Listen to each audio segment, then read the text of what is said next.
It is our time to spend a little bit of time talking about the Bible. Are you excited? The first thing we need to talk about is your first crush. Do you remember it? You're not as excited about talking about that. I can see. Do you remember your first crush? We said in our Connect and Share, our question was, how did you act around your first crush? Maybe that means the first time you liked somebody, or you fell in love, right? Puppy love back in the day. How did you act? Did you pretend like you didn't like them? Come on, raise your hand if you pretended like you didn't like them. Did you, maybe you were young, did you try to wrestle with them or mess with them or make fun of them? Anybody do that with your first crush? Not many people are willing to admit this. Did you run away from your first crush? That's my story. I ran away. I think it was actually grade 1. Crazy. And I ran away. I literally ran away from her every day on the playground, and she would chase me with all her little friends who tried to corner me, and they would threaten to kiss me if they ever caught me. That was the deal there. So exciting, but I pretended like it was the worst thing in the world, right? This is awful. Oh my goodness, this is horrible. And I was loving every minute of it, of course, right? How did you act around your first crush? We're going to use this as an illustration to think about how people experienced Jesus and some choices they had to make as they did. Okay, so when you were in that moment where you had your first crush, was it exciting? Was it exciting? That first time you fell in love or puppy love, whatever it was. Yeah, it was really exciting. Here's this person that's coming into my life. I don't know what it's going to be. It could become anything, and I'm really energetic and excited when I'm around this person. Was it scary? Yeah, it was scary. Was it confusing? It was 100% confusing.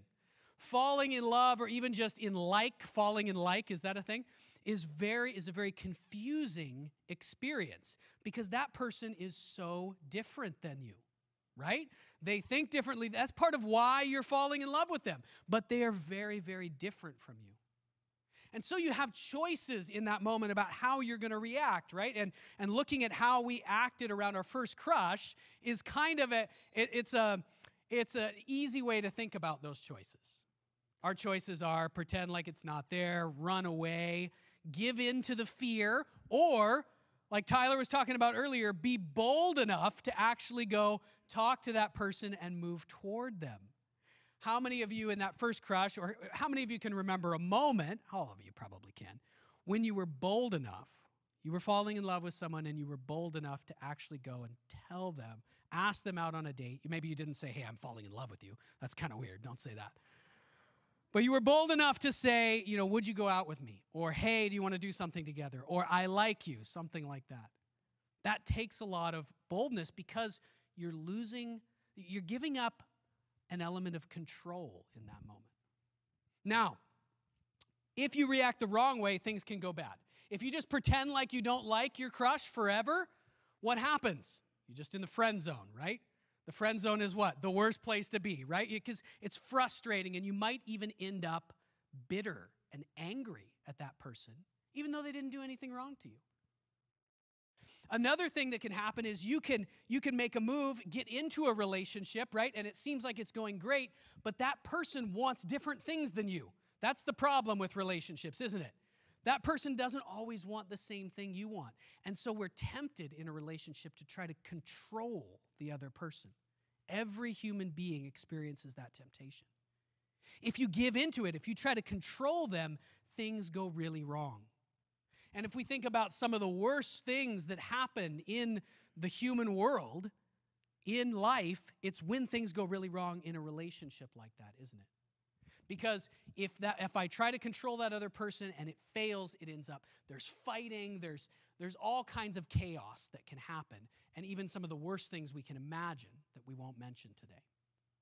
So we're going to use that as an illustration today to think about how people experienced Jesus, especially when they first met him, and what choices they had about how they were going to react to him. He was a very exciting person to meet. very exciting. And he was a very scary person to meet because you can't control Jesus. Why can't you control him? Because he's God and you are not God, right? That's right. He's God and I am not. So I can't control him and he has a say over my life. Whoa! We've talked about in this series already how that is one of the reasons, the major reason that the Bible is always this huge battleground is because it's not just a book. If it's true, then God is real and he has a say over your life. If it's not true, then it's meaningless. So we're in a series right now called Come Back Together to Church to Life. We're taking a fresh look at the life of Jesus in the book in the Bible that's called John. And you're going to need one today. Hopefully you've got a paper Bible. I put this up on social media and I messaged it to some of you last night, so you didn't get much notice. Did anybody bring a paper Bible today? Did they bring their own? If you didn't and you're here in person, then you got one on the way in. If you don't have one, they are at the front.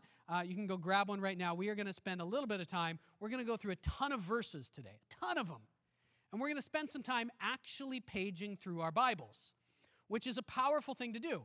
Now, electronic Bible on your phone is wonderful. It's so great that we have it all the time. Audio Bibles are amazing. I use all of those tools, but it's also different and a powerful experience to read a paper Bible and to look through it. Part of what we're doing is getting to know the book of John in this series. And so actually looking at it and paging through it will help us get to know it, start to be familiar with it. Okay, so paper Bible, hopefully you got that. So we're looking at this book of John. And so far, what we've done in this series, there have been 5 messages, 5 weeks we've been in this series before this week. And each of those weeks, we have looked at a different story. We looked at the story of John himself, who wrote the book. We looked at a bunch of other stories of things that Jesus did. And all we've really done is said, here's what he did, and what would it have been like to be there? That's all we've done. We haven't really talked about how you got to live your life as a result of that or anything. All we've done is ask the question, if he did that, what does it mean? Who is he? And we haven't even answered that question. I mean, spoiler alert, most of you know the answer to that question. But the point is to think deeply about this. So let's remind ourselves of those stories here. So some of those stories are, number 1, we looked at the woman at the well. Let's put that one up here, the woman at the well. The Samaritan woman, what chapter is that found in? John chapter, come on, shout it out if you're here in person. John chapter 4. Some of you got it, yes. So if you got your paper Bible, turn to it so you can see it. John chapter 4, we've got Jesus talks with a Samaritan woman. That's the little title of that section if you've got a New International Version, which is what we handed out here. Other Bibles might have a little bit different section. And the key here in that story was that story is representative of a bunch of stories that we went over where Jesus changes people's lives. How? Just by the way he talks. Just by what it's like to be around him. He doesn't even do some massive miracle with this Samaritan woman. All he does is tells her things he couldn't have known if he didn't have information from God. He says, go get your husband. She says, I don't have a husband. He's like, you're right. You've had 5 husbands.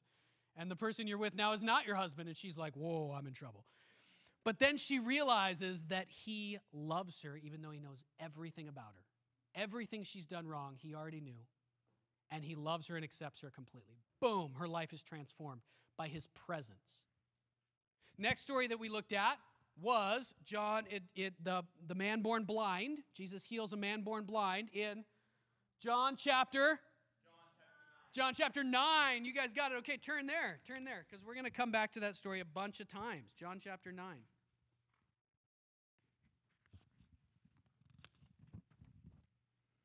So there it is, John chapter 9, the healing of a man who was born blind. And remember, Jesus had said in John 4, hey, I've been trying to transform your lives just by getting to know me, but some of you guys are never going to believe unless you see incredible miracles, things that cannot be explained any other way. Now, he knows that some people are never going to believe even if they see incredible miracles. But basically, he starts to say, you know what, I'm going to get out bigger and bigger weapons here. I'm going to show bigger and bigger signs. And so he heals a guy who was born blind, which had happened how many times in the history of the world? 0. And some of the people who see it are like, whoa, we believe in you because you did this thing that no one's ever done. And some of the people see the guy who was healed, who's been born blind, and what do they say? They say, that's not the same guy. Nope, not the same guy. We don't believe what our own eyes are telling us because we refuse to believe it. That story is very important. Okay, after that, he healed this man born blind. Then we looked at in John chapter, we looked at the feeding of 5,000 people or 15,000 people. And what chapter was that in? 6. Yeah, John chapter 6. The tech team, our tech team back there is really helping you guys out. You got to try and guess these chapters, see if you know them. John chapter 6, okay, turn to that one. In John chapter 6, Jesus sets up his disciples. Could you imagine what it was like to be around him? He tests their faith. He says, hey, you know, we've got 15,000 people in front of us. What would it be like to have 15,000 hungry people in front of you? And there's not even a grocery store anywhere near you. These people are super stressed. We talked about stress in that message, right? And he says, hey, where are we going to get food to feed all these people? And his disciples are like, food? We don't even have money to buy food, much less a place to buy the food. We don't even have money. How many of you have ever felt like that? There's something in front of you that, you know, somebody asks or maybe God wants you to do, and you're like, where am I going to get the money to do that? Yeah, I feel like that right now with our church. But I trust that God is going to provide. And so did Jesus. And he does this incredible miracle. He feeds 15,000 people. He creates bread out of thin air. And they all recognize this. They all see that he has done a miracle. He has produced food for 15,000 people out of nothing. All that was there was these 5 little loaves of bread and 2 fish, and they all eat as much as they want.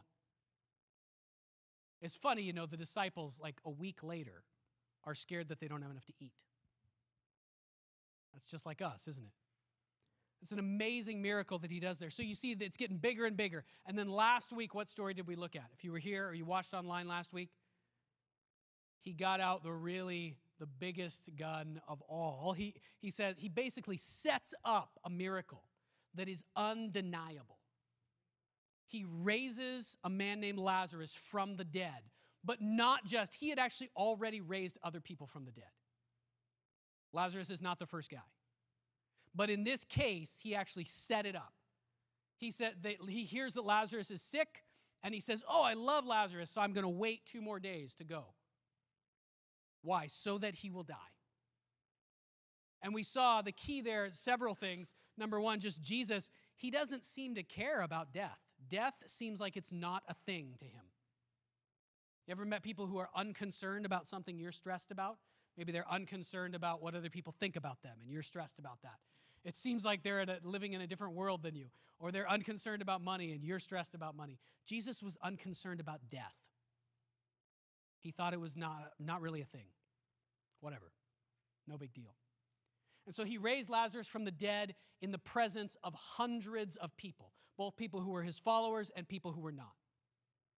And part of the response to that was that people walked away watching an undeniable miracle. Imagine you were there. You watched Jesus raise from the dead someone who had been in his tomb for 4 days.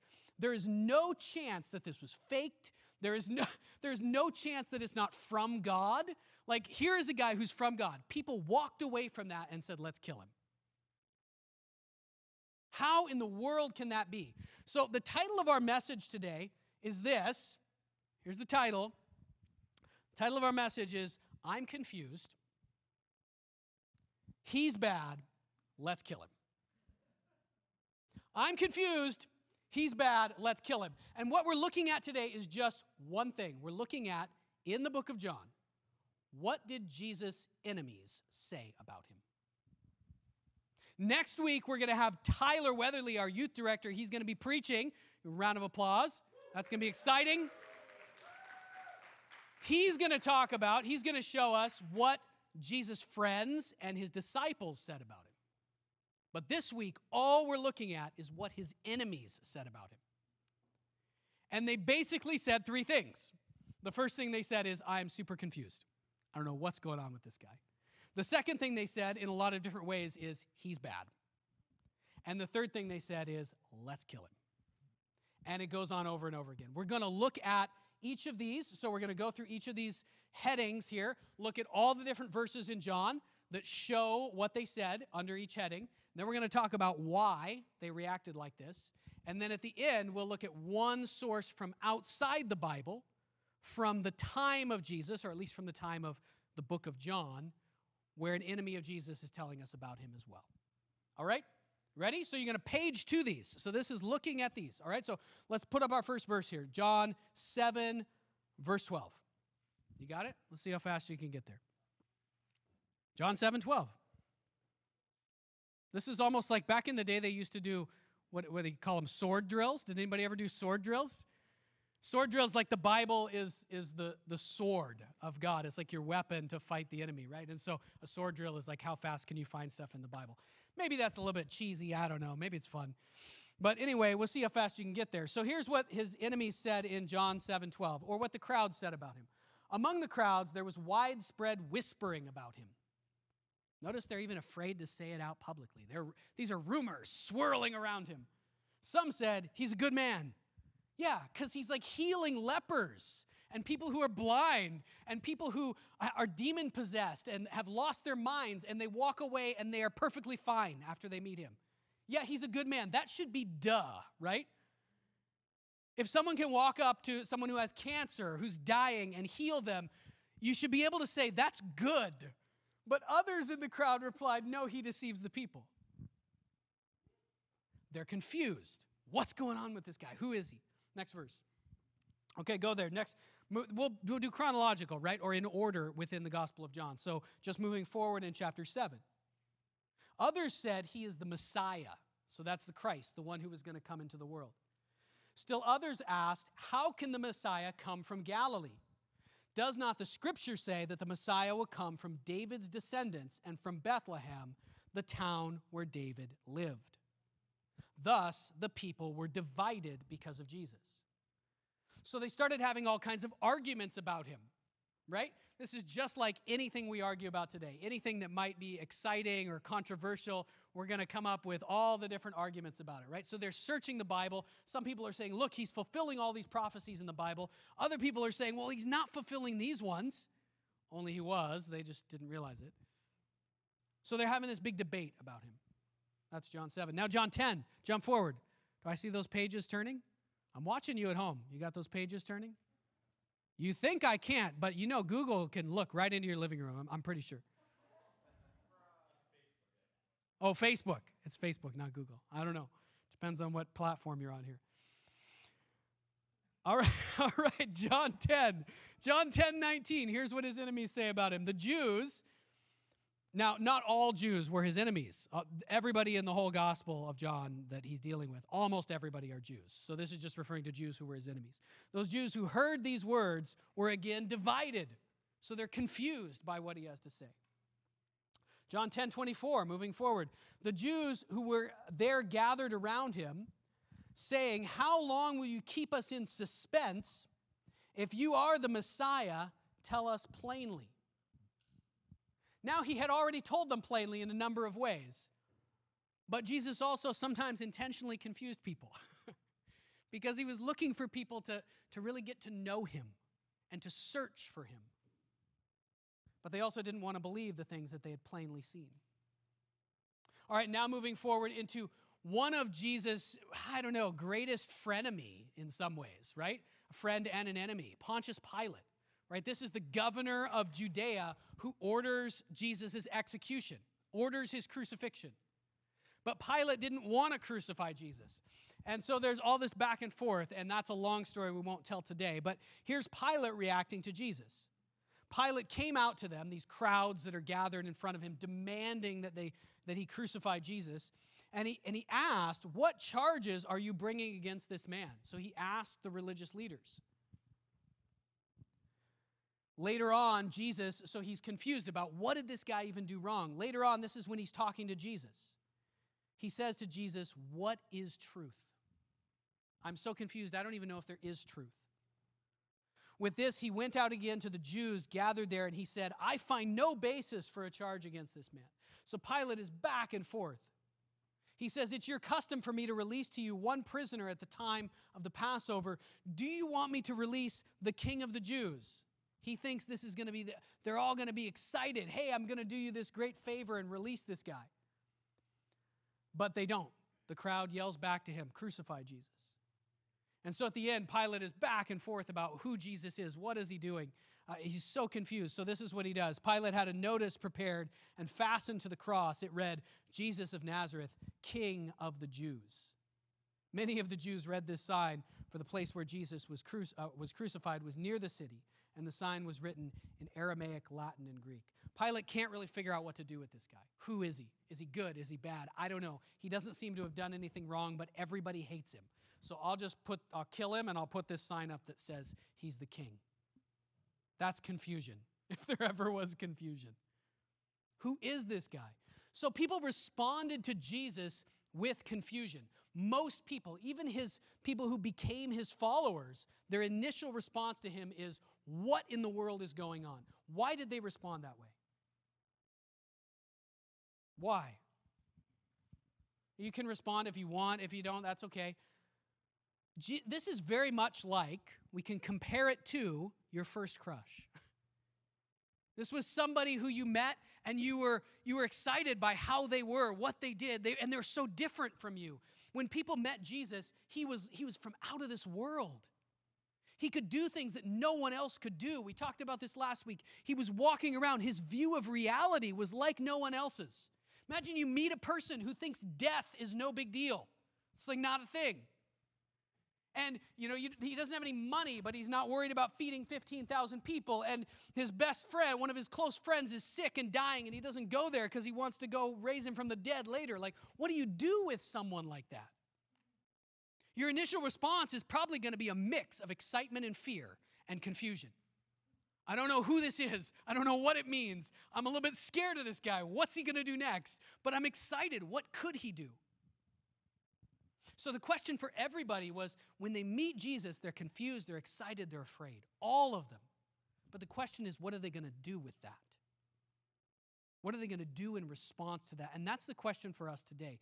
If you experience Jesus today, which you can, he is still here. In fact, he is even more here now than he was then.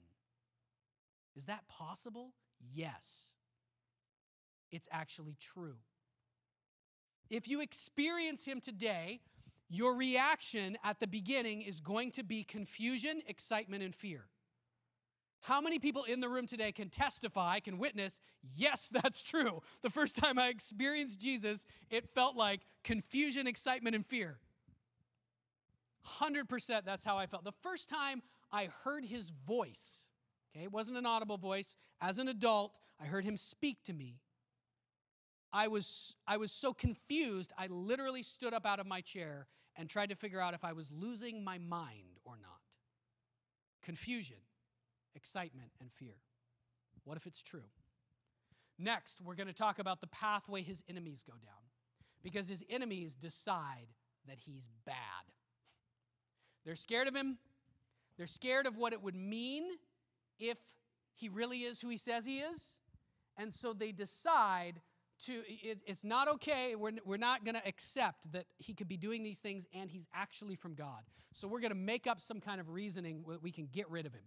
He is bad. Let's look at some of the ways they called him bad. This is awesome stuff. This is good stuff. And as we go through this, I want you to think about this. Some people out there who don't want to believe the Bible have said, the Bible was just made up by Christians, right? Maybe the early Christians, they just made something up because they wanted to start a new religion and control people and have power or something like that. That is not at all the case. The people who wrote down the Bible, almost all of them died horrific deaths, believing and testifying that this was true. They had no motive to write this, to make this up. And I want you to think about this. As we go through these verses, if you were making stuff up about Jesus and you wanted people to follow him, is this the kind of stuff you would make up? if you were trying to get a whole bunch of people to become followers of Jesus and you were just making it all up, is this what you would write down? These kinds of things that we're about to read through. Because here's what his enemies said about him. John 5:16. Are you going there? Are you flipping? I would flip with you, but I got this mic in my hands, so that's my excuse. If this mic weren't holding me back, I would definitely be doing sword drills with you. So because Jesus was doing these things on the Sabbath, the Jewish leaders began to persecute him.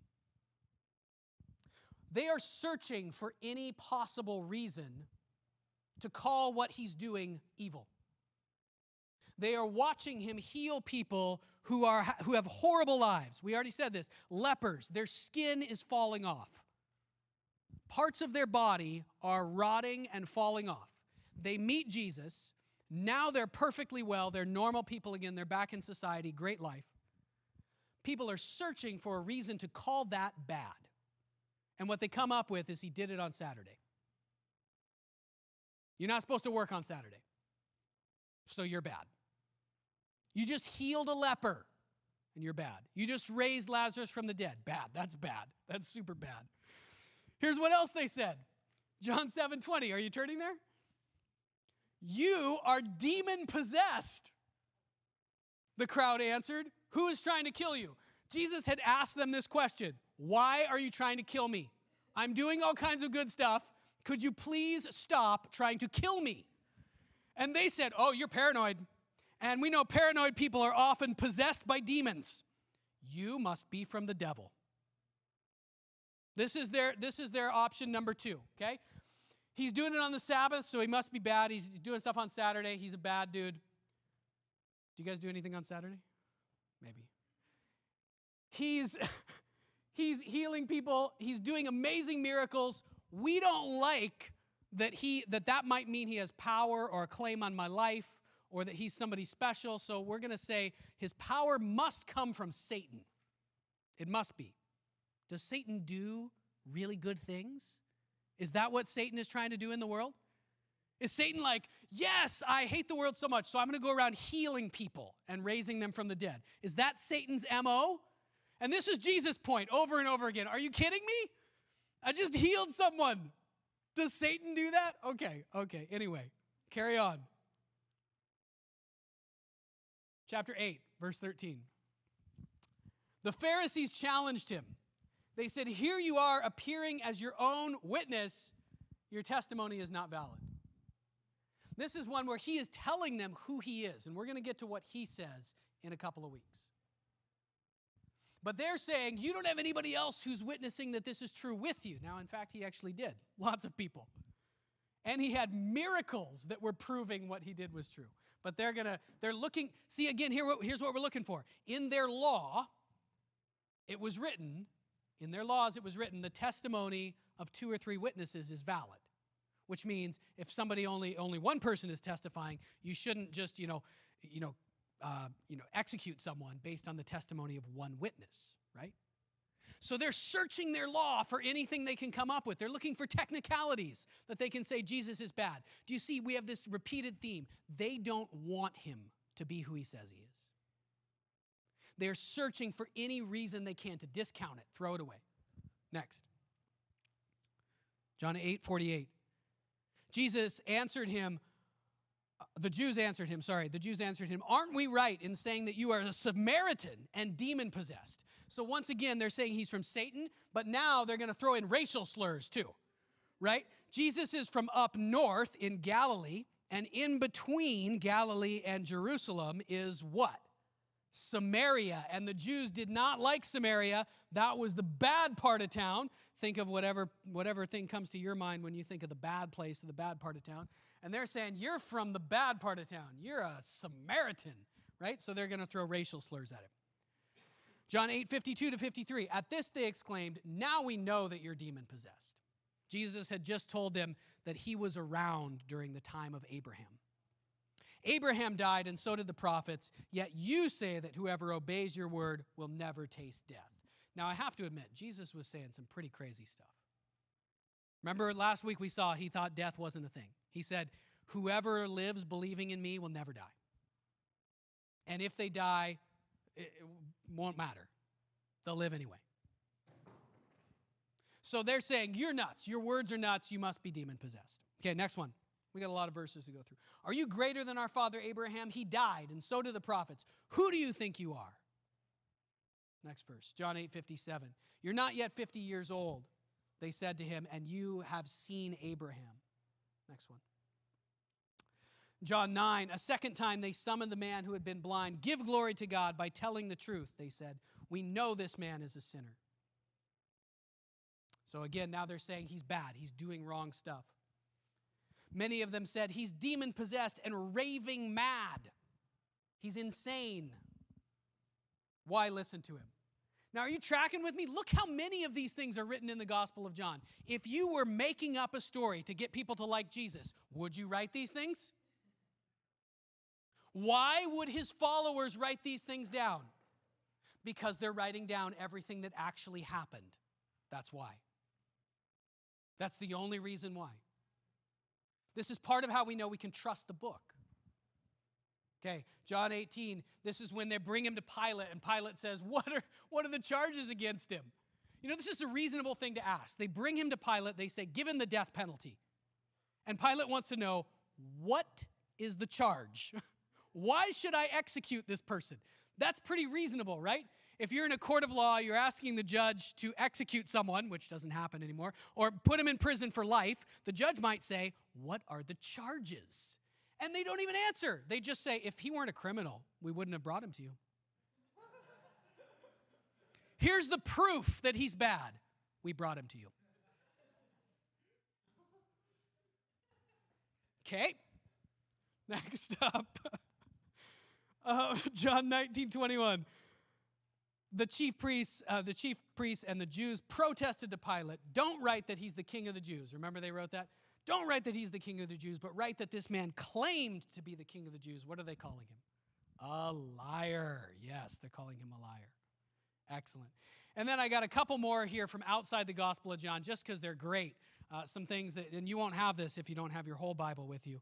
But in Luke 7:24, it says that John the Baptist came neither eating bread nor drinking wine, and you say he has a demon.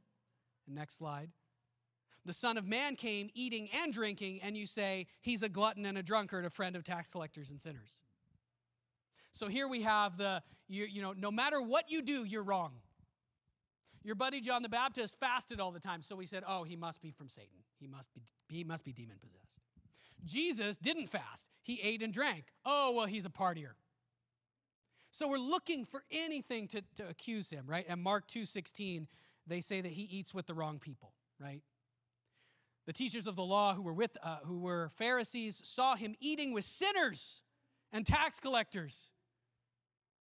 And they asked his disciples, why does he eat with tax collectors and sinners? He must be bad. He hangs out with bad people. Or there could be another explanation, like maybe he's trying to help them. But they don't want to see that. They're looking for any reason. All right. Let's jump into our last piece here. Second to last piece. So we said, they're confused. I'm confused, right? This is the first reaction. Second reaction is, he's bad. This is where his enemies went with it. They're threatened by him. They don't want him to be who he says he is, because if he is, they're going to have to change their lives. That's going to be a big deal for them. They're going to have to give him power and control. They're not going to be in charge anymore. And the third thing they do is they say, let's kill him. Let's look at a few of those verses. You can follow along with me. I think the following along has died off progressively. We'll see who can make it to the end with the following along. I know, but I got to speed up or we'll be here all day. Somebody said we need to slow down. Some wanted to seize him. This is early on in his ministry. Some wanted to grab him, but no one laid a hand on him. They're still kind of scared of him, right? Which you should be. Think about this. You try to kill someone. This is the craziest thing. He raised Lazarus from the dead. And you're going to try to kill him? Is that wise? Would it be wise to try to kill someone who could raise another person from the dead? Wouldn't it stand to reason that they might be able to do some stuff to stop you if they wanted? Someone who can make bread out of thin air? Someone who can heal sick people? Someone who can heal lepers? Would it be wise to try and kill them? What makes you even think that you could do that? John 8:59. At this, they picked up stones to stone him. Now, this is a thing we don't do anymore. What does it mean? Let's make sure everybody understands what it means to stone him. It doesn't mean like when we were kids and you get mad at your friend and you throw a rock at him. What does it mean? Yeah, it's a form of execution. This is the original, in the Jewish nation, the original form of execution, and many places in the ancient Near East, it wasn't hanging, it wasn't crucifixion, it wasn't beheading, it was stoning to death. So they are trying to execute him here. They picked up stones to stone him, but Jesus hid himself, slipping away from the temple grounds. Next. John 10:31-32. Again, his Jewish opponents picked up stones to stone him. Twice they tried to stone him to death. But Jesus said to them, I have shown you many good works from the Father. For which of these do you stone me? Isn't that a great question? Look, again, look how he reacts. How would you react if people were trying to murder you? You would probably yell at them. You'd be yelling for help. I don't know what you'd be doing. Jesus just simply says this. Why are you trying to kill me? I've done a lot of good things. Which of these good things are you trying to kill me for? He's not afraid of death. What he's most concerned about is what? Them. What's going on inside of them?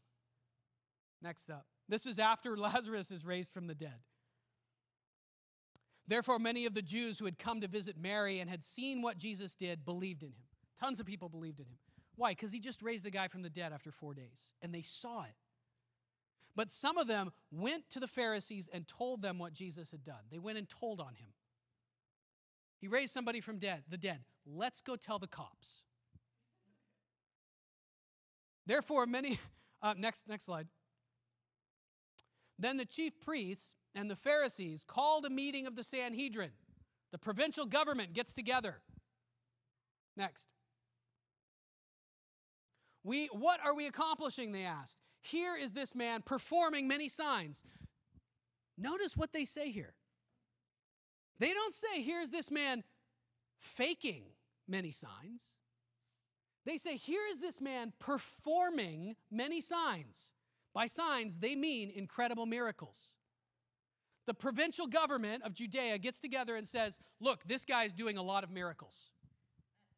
If we let him keep doing a bunch of miracles, if we let him keep healing people and raising people from the dead, everyone will believe in him.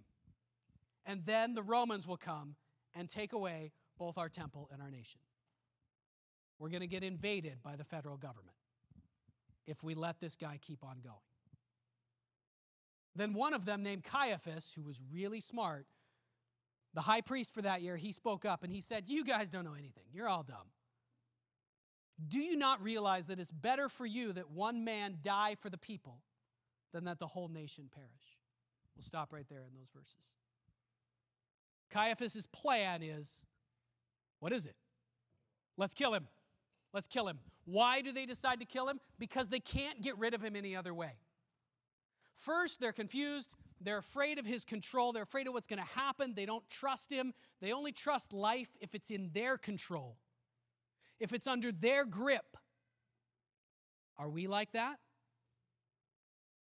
That's a question to ask yourself. They only trust life if they can control it. They don't trust life if it's going to be in this guy's control. And so they decide to say he's bad so that they don't have to do what he's saying. They don't have to follow him. And then when they can't get rid of him, they feel like this is the only option left. He made us kill him. He won't go away. And look what's going to happen. If we don't kill him, all these bad things are going to happen. Are those bad things really going to happen? Don't you think if the guy could raise somebody from the dead and make bread out of thin air and heal people, don't you think he could deal with the Romans? Probably, yeah. He probably can. But they're not thinking that way. They want to get rid of him, and their excuse is we have to. We have to do it for everybody's safety. Have you heard any arguments like that running around our culture? To keep everybody safe, we have to do this bad thing. All right. So that's the reaction. We're going to move on. That's the reaction of people, his enemies.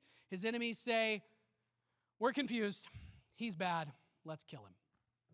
That's the reaction. That's the main point for today. The last thing that we're going to look at is just one really interesting text from outside the Bible, so you're not going to be able to flip to it.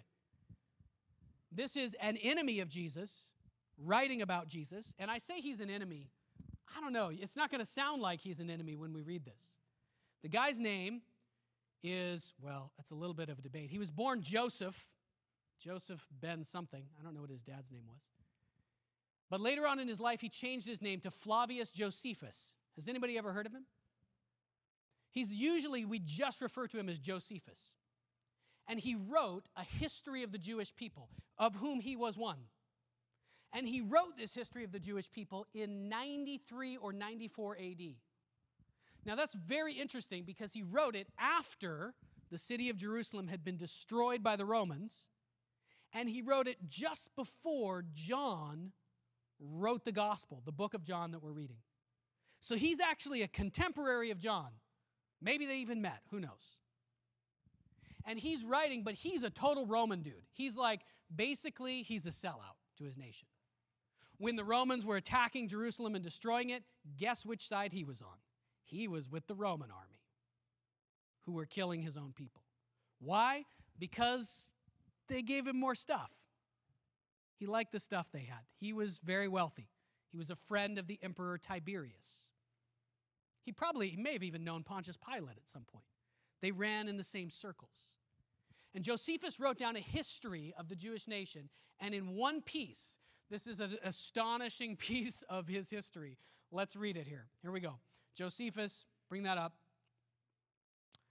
Josephus' Antiquities, Book 18, Chapter 3, written in 93 or 94 AD. You can Google this. It'll come right up. You can read it in Greek if you want, or you can read it in the English translation. He wrote it originally in Greek. Here's what he said. He had been talking about Pontius Pilate's career. And he gives us details about Pontius Pilate's career that are super interesting. We can't go into today, but we don't have those details anywhere else. He tells us all about Pontius Pilate, almost as if he knew him. Maybe he did. And then he says this. Now, there was about this time Jesus, who was a wise man, or a magi, or a rabbi, if it be lawful to call him a man. Now, I think he's being a little bit sarcastic here, actually. I think what he's doing is actually making fun of the Christians. For he was a doer of wonderful works, a teacher of such men as receive the truth with pleasure.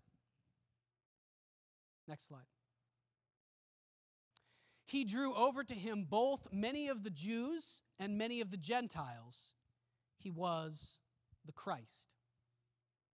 And when Pilate, at the suggestion of the principal men amongst us, notice which side Josephus is on, had condemned him to the cross, those that loved him at the first did not forsake him. For he appeared to them alive again the third day, as the divine prophets had foretold these things, and 10,000 other wonderful things concerning him. And the tribe of Christians, so named from him, are not extinct to this day. Now, many people have read that. In the ancient times, people read that and actually thought this guy was a Christian, but I don't at all think he was a Christian. His whole life was clearly an enemy of Christians and an enemy even of the Jewish nation. So this is another enemy of Jesus, or at least someone who clearly doesn't believe in him, writing at a later date. And he doesn't feel threatened by Jesus at this point. Because even though Christians are still around, he's kind of like, well, yeah, they're still around, but there's not that many of them. They're not yet taking over the Roman Empire. They're not a threat to him or to his buddies.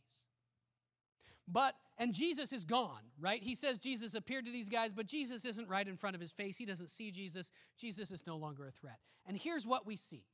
We see essentially that Josephus tells us that what John said happened.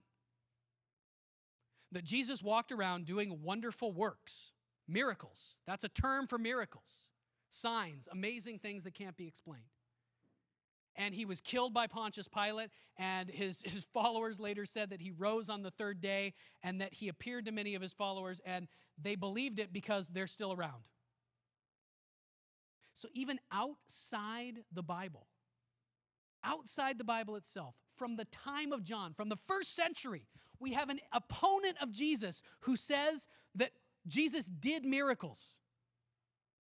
So we have the last thing I want to leave with you today is just this, that in the Gospel of John, in all the Gospels, every record that we have inside the Bible and out, we have no example of anyone saying Jesus faked his miracles. There is no example of that. The closest thing is John 9, when those guys, he heals the man born blind, and they try to say, hey, this isn't the man who was born blind. But then what happens? They go get his parents. And they say, is this really the man? Is this your son? What do they say? Yeah. We have no idea how he can see. But we know he's our son. And so in the entire historical record, in the Bible and out, there is no example of anyone saying that these miracles didn't really happen. There are people who hated Jesus and wanted to kill him, but even those people said, he's doing astonishing miracles. And so we should believe the record, that these things that he did, he really did. He really fed 15,000 people with a few loaves of bread, and he really brought Lazarus back from the dead. If that's true, what does that mean? Everything is different if that's true. Let's pray, and we'll continue in worship. Father,